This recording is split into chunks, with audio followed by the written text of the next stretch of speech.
Okay, so today we are going to begin reading 1 Corinthians. I will see how far I get. I'm hoping to get through chapter 7 today. That might be a bit of a tall task. We'll see. 1 Corinthians, I think, will actually be a fairly easy book to get through. It is a very practical book, letter, I should say, instructions on how to conduct yourself, basically. There is some theology in it, especially near the end when it comes to the resurrection, one of my favorite chapters in all of Scripture. But for the most part, it's very much here's how you should conduct yourselves sort of book, and pretty self-explanatory, honestly.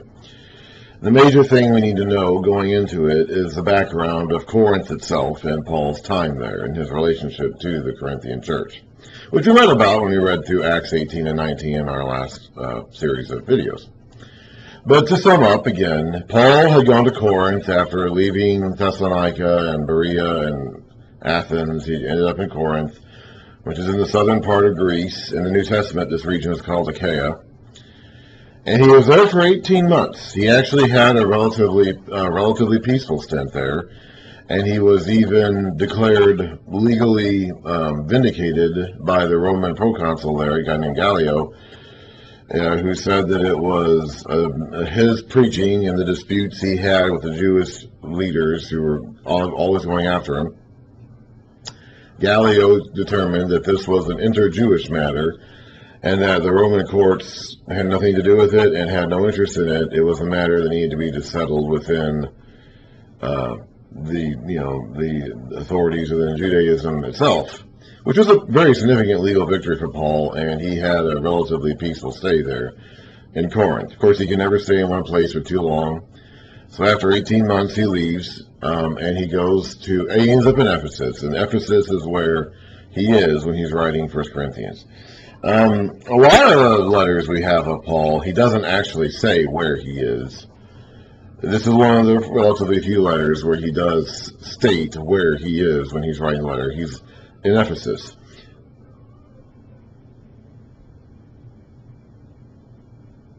I was hearing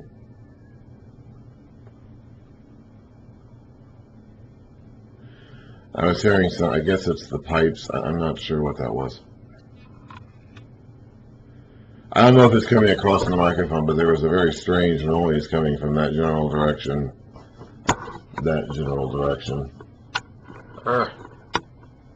Back in the hallway. It might be the water heater or the pipes, or maybe it was even something from the unit next door. Right across that wall is the next door unit, so right behind that wall, I should say. So it could be something from the unit, the people next door. They have animals too.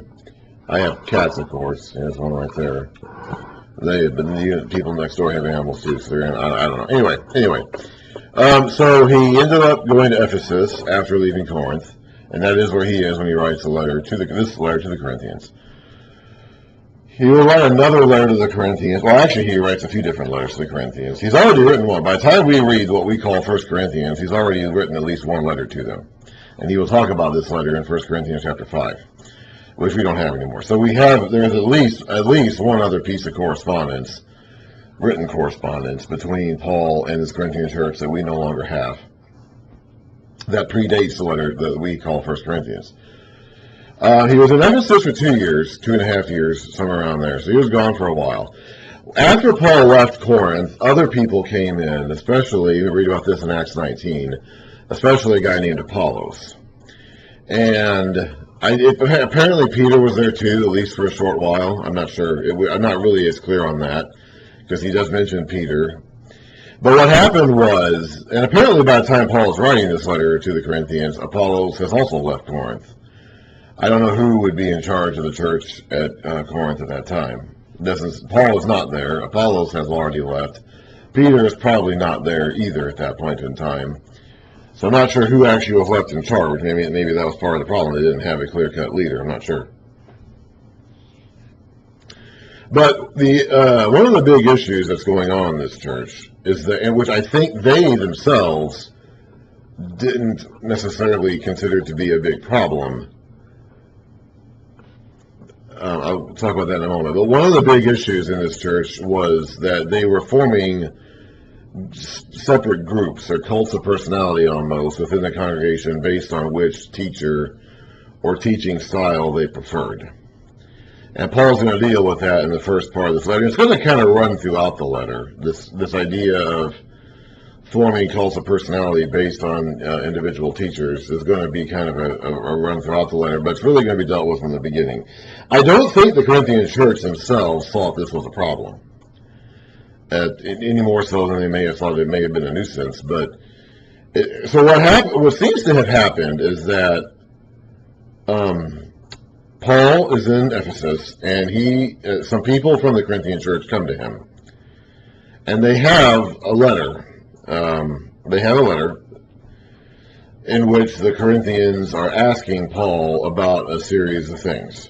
And we will get to those later in the letter. He is going to address these questions they asked him later on in the letter. But it seems as though these people who brought this letter to Paul, apparently from Chloe's household or whoever, I don't know. We'll talk about that as we go through it. We don't really know who it was, but apparently, in addition to this letter that Paul received from them, which asked him a series of questions that he then answered in this letter that he wrote back to them, he also received an oral report, a word-of-mouth report by people who told him that the Corinthian church was dividing itself up into these different groups. I don't think the Corinthian church actually wrote to Paul about this. It seems as though this was an issue that they themselves did not particularly see as a problem. And they asked him other things. They asked him advice and questions on other matters, but not this one. However, somebody probably the people who carried the letter, maybe somebody else who happened to arrive separately, I'm not sure, came and gave Paul an oral report just saying, hey, this is what's going on. We can deal with this too, this issue. And Paul then took that as the primary matter of importance, and he focused on that first as he wrote the letter. Corinth, it's actually very, very similar to a lot of our culture today. I mean, we are now in Greece, okay? We are now literally in the territory of Greece under Roman rule in the mid-1st century AD. So we've kind of left behind the trappings and the cultural setting of Old Testament Israel. That's now kind of finally in our rearview mirror. And we are now entering the world that is much more recognizable to those of us, white Westerners living in the world today, 20 centuries later. The world of the Greeks and the Romans and the orators and the philosophers and the rhetoricians of ancient Greece into the Roman days is much more familiar territory for us today. So the Corinthian culture, as we read about it here in the Corinthians and as we know about it from extra biblical sources, is much more similar to our culture today than, for example, Old Testament Israel. And one of the ways in which we see this, we find ourselves, I think, in very familiar territory, is this idea that the Corinthians and the Greeks in general liked, good speakers. They liked, skillful rhetoricians, orators who could give up and give a rousing speech that would really stir the heartstrings and stir your passions. And apparently Apollos was better at doing this sort of thing than Paul was. It seems as though Paul himself, even though we have, Acts records numerous times when he spoke in front of the crowd, it seems as though Paul himself was not a particularly good speaker. I think you can even get a hint of that in his letters, because his letters are, he would have spoken out most of his letters. His letters would have largely been spoken out while somebody else was writing down what he was saying. I think you can even get a sense of that in his letters as you read them out loud, and that he jumbles his thoughts a lot. He has so many things in his brain that he's trying to get out that and you can tell if you read the text out loud, that he kind of jumps around a lot, and I can see how he would not have been the most inspiring speaker. We have that today still too. Now, we don't have any examples of Apollos' teaching in the New Testament. I don't know how he spoke. I just know what they said about him, what is said about him in Acts, and what is inferred about him here in 1 Corinthians. But apparently he was better at just speaking. He was a more captivating, charismatic speaker and was better with words than Paul was, apparently. Some people think he may have written the letter to the Hebrews that we have in our Bibles, which is anonymous. I don't necessarily think that. But if that's true, that'd be the only instance of Apollos' teaching that we have a sample of. But I tend to think he did not. So we don't know what. I mean, maybe he was so skilled at speaking that he didn't need to write letters to explain himself. Maybe the reason why Paul had to write 13 letters is that he wasn't very good at explaining, so he had to write letters afterwards, filling in the gaps that people were confused by. Maybe Apollos didn't have that problem, so therefore he didn't write any letters. He didn't need to explain himself after he was done. He was just that clear in his initial delivery. I don't know. But we don't have any exact samples of Apollos' teaching, but apparently he was a better speaker, just a better orator than Paul was. And this mattered to the Corinthians. And we can find ourselves in that. We have a good chunk of our population today that likes politicians, for example, and preachers too, based mainly on their speaking style more than anything else. I mean, we've had a number of presidents, for example, who became president mainly because they are better speakers than their opponents.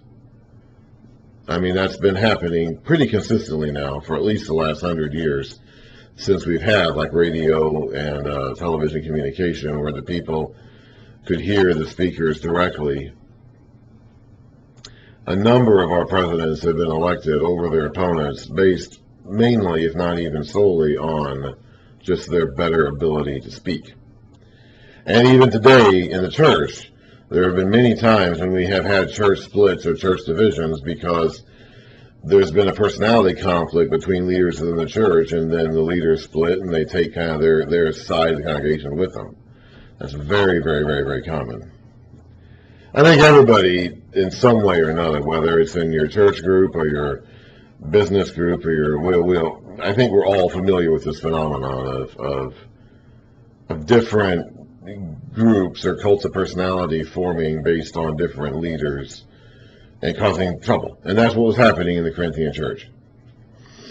And that's kind of the main backdrop of the first part of this letter.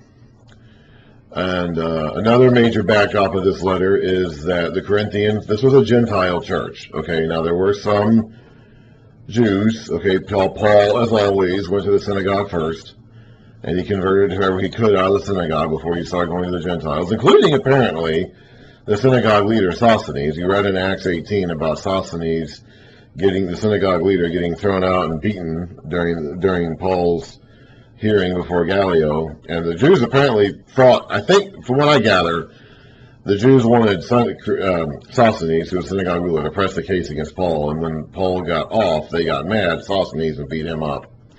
And now, I believe it's the same guy.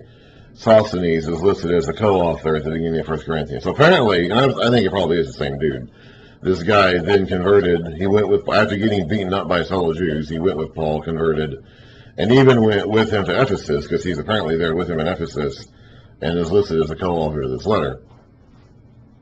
Similar to how Timothy and Silas were in the letters to Thessalonians. So there was a Jewish component to this church, but it was predominantly pagans. It was predominantly Gentiles. And it could be that even the Jewish members who had been there, like Sosthenes, they may have even left. They may have gone with Paul to Ephesus or something. So, and Apollos wasn't there anymore either, because he had been there and had left by this point. So it was basically a Gentile church. And so they had their pagan Gentile background. So we're going to be dealing with a church that has very little Jewish influence in it. Unlike the other letters that we've already read, Galatians, which was a Gentile congregation but was being pressed upon by Jewish teachers trying to get them to convert to Judaism, and even Thessalonians, which had a core group of Jewish leaders but was predominantly Gentile. Like the Corinthian background is going to be mainly Gentile. There's not going to be much hint of typical Jewishness in this letter, in this congregation at all. And this is going to be one of the issues that Paul's going to have to deal with, because these people, these Gentiles, are bringing their Gentile backgrounds to their understanding of Christianity, and that is leading them to incorrect conclusions, such as about the resurrection of the dead, which is how the letter ends. Now, this is a little difficult for us to understand today and relate to today, Because even though we're Gentiles, we live in a Gentile culture, this Gentile culture has been Christianized now since the mid-first century AD. So our culture has been basically built on the teachings of Paul and the New Testament for 1900 plus years. So even though we are not Jews, and we don't come at it from the perspective of a background in Judaism per se, we do come from a perspective of a background in the New Testament. And so we carry a lot of assumptions with us that have their roots in what Paul taught. Whereas these people didn't. These people had had their roots in the pagan cults and the emperor worships, and that's why they don't understand the concept of the resurrection of the dead. They're having trouble with what to do with meat that's been sacrificed to idols, which is something that really isn't an issue in our culture now, and we'll talk about that when we get there. Or sex, what to do with sex and prostitution and sexual promiscuity, and whether, how far should a person go to indulge themselves in their sexual passions, or should we practice complete abstinence and never have sex at all, except for maybe procreation purposes to have offspring. That's all coming from a background in first century pagan Gentile lifestyle, Gentile paganism. And so this is a very Gentile church, very pagan church, and their conceptions of Christianity are influenced by that, and so they have a lot of incorrect beliefs that Paul is trying to correct here. It's kind of weird. I've always found this kind of weird. That Paul was with the Corinthians for 18 months, and Apollos was with them for some period of time after that, and at some point, apparently, Peter was with them too. So despite all this heavy-duty apostolic teaching that they got for a prolonged period of time, they still end up in a very, very misguided place at the time that Paul's writing to them. Like they're still pretty way off the mark of where they need to be. But whereas you see the letters to the Thessalonians, and Paul was only there for 3 weeks, but they seem to be much closer in nature and spirit and concept to where they should be as a Christian congregation. I've always found that interesting. And I wonder maybe there even is an element of they got too dependent on these teachers to do all their thinking for them. Because the Thessalonians only had Paul for 3 weeks and then had to deal with 2 short letters after that, they had to grow and mature on their own without this direct apostolic oversight right there in their midst for so long. It could be that it's precisely because the Corinthians had Paul for a year and a half and had Apollos for some time after that they just kind of grew dependent on those guys, and did not come to proper doctrinal beliefs in themselves because they had these apostles right there in their midst for a prolonged period of time. I think the text doesn't actually state that. Okay, but I think there's a pretty good case to be made that could very well have happened. Okay, so I think that's pretty much it for the background of 1 Corinthians. Honestly, this letter is not going to be very difficult. It's a series of, it's basically arranged into clumps. You've got a series of topics that Paul's going to go through, some of which are responses to things they asked him about in previous correspondence, some of which are not, some of which are things he's going to bring up on his own. And he has them arranged in clumps, okay? And so we're going to kind of take this clump by clump. We've got the first 4 chapters, which are a group, and that is about the unity in the church and, the squabbling, the factions, and the cult of personality, and the divisions that were arising from that. And Paul's saying, cut that out. That's not the right approach to have at all. And they weren't apparently asking him about that. That was an issue that came to his awareness independently of their questions to him. And so he's dealing with that first. And then you have chapters 5 through 7. And then in chapter 5, I should say, he begins addressing a series of questions that they did ask him about, that they sent a letter to him about, asking about. And he begins that in chapter 5, and that goes basically through the rest of the book. But 5, 6, and 7 are mainly about sex.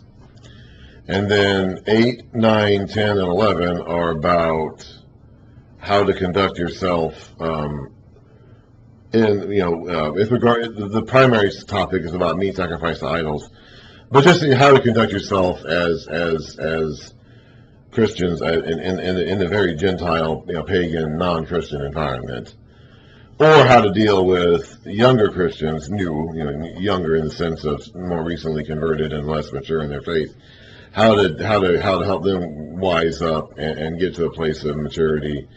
And a lot of that has to do with the food sacrifice to idols, and we'll talk about that when we get there. So that's chapters 8 through 11, basically. And then 12 through 14 is about spiritual gifts and how to use those and what they are, kind of the nature and purpose of what they are, what they're supposed to do, and how they're supposed to use them to edify the church, to build up the church, and to strengthen the membership of the congregation in maturity in Christ. And then you have a chapter on the resurrection in 1 Corinthians 15, which kind of ties it all together and says there is a goal to all this. There is a reason why we're doing this. Okay, we're not just doing this for the sake of doing it. We're not just doing this because we've made up a new kind of lifestyle that we think is better than Judaism or pagan Gentilism. There is an actual goal to this. There is a purpose. There is a point. There is a destination in mind, which is the resurrection. So we're going to be taking these in chunks, and today we're going to get through chapters 1 through 4. Certainly, I want to try to get through 7. I don't know if I'll be able to make it, but we're going to do 1 through 4 certainly. And 5, 6, and 7 are pretty straightforward. So I think we'll be able to do it. Depends on how long my voice holds out. But honestly, this book is not that difficult. Once you've kind of broken it down into these chunks, and you've realized that he's kind of moving his way through this discussion in these chunks. It's very practical, very, very hands-on. The major thing is simply knowing the background of Corinth, which we just got done talking about. And we'll talk about it as it relates to each individual section as we go. One more thing I want to mention before we get started. He does arrange this letter into these categories, like I said, that we have numbered in chapters 1 through 4 and 5 through 7. And, of course, the original letter wouldn't have had chapters, but that's true. And so you're going to have like these clumps of material that go together, and then all the clumps as a whole go together. And then within each chunk, he's going to have occasional digressions. So, for example, in chapters 5 through 7, which are mainly about sex, he's going to have a digression there in the middle about taking each other to court. A big one is chapters 12 through 14, which are about spiritual gifts and what they are, what their purpose is, and how to use them to build up the church, okay, and conduct yourselves in a proper manner. That's the overall point of chapters 12 through 14. But in the middle of that is 1 Corinthians chapter 13, which is the big chapter about love, okay? And everyone knows about that. I mean, if you've ever been to a wedding, you probably heard that chapter recited, or at least some verses when that chapter recited. But that chapter in of itself is not an independent unit of thought. It's part of an argument that goes from the beginning of chapter 12 to the end of chapter 14, okay? So you really shouldn't take 1 Corinthians 13 by itself as an independent unit of thought, because it isn't. It's the middle of an argument. It has a beginning and it has an end. There's a beginning that comes before it, there's an end that precedes it, and 12 to 14 all go together in one clump of thought. So this is a good example, this letter is, of how Paul has like these digressions and how he has these clusters of thought that he arranges, or these categories, all that he arranges in these clusters. And even within these clusters, he doesn't always move in a straight line. He kind of goes from here and to here, for example, and he kind of digresses to here, and he goes back to his main point. And he digresses to here, and he goes back to his main point. And you see this happening throughout 1 Corinthians. The previous letters we've read by him, Galatians and the Thessalonians, haven't really been long enough for us to really see this. But here we really see it, and it's going to continue happening in some of his other long letters to come, like 2 Corinthians and Romans as well. You're going to have these clumps of units of material that go together in chunks, and within these chunks you have these digressions that occur. As long as you can follow the argument of these digressions and follow your line of thought, you'll be in good shape. This isn't anyone important, but that's going to be it for this video.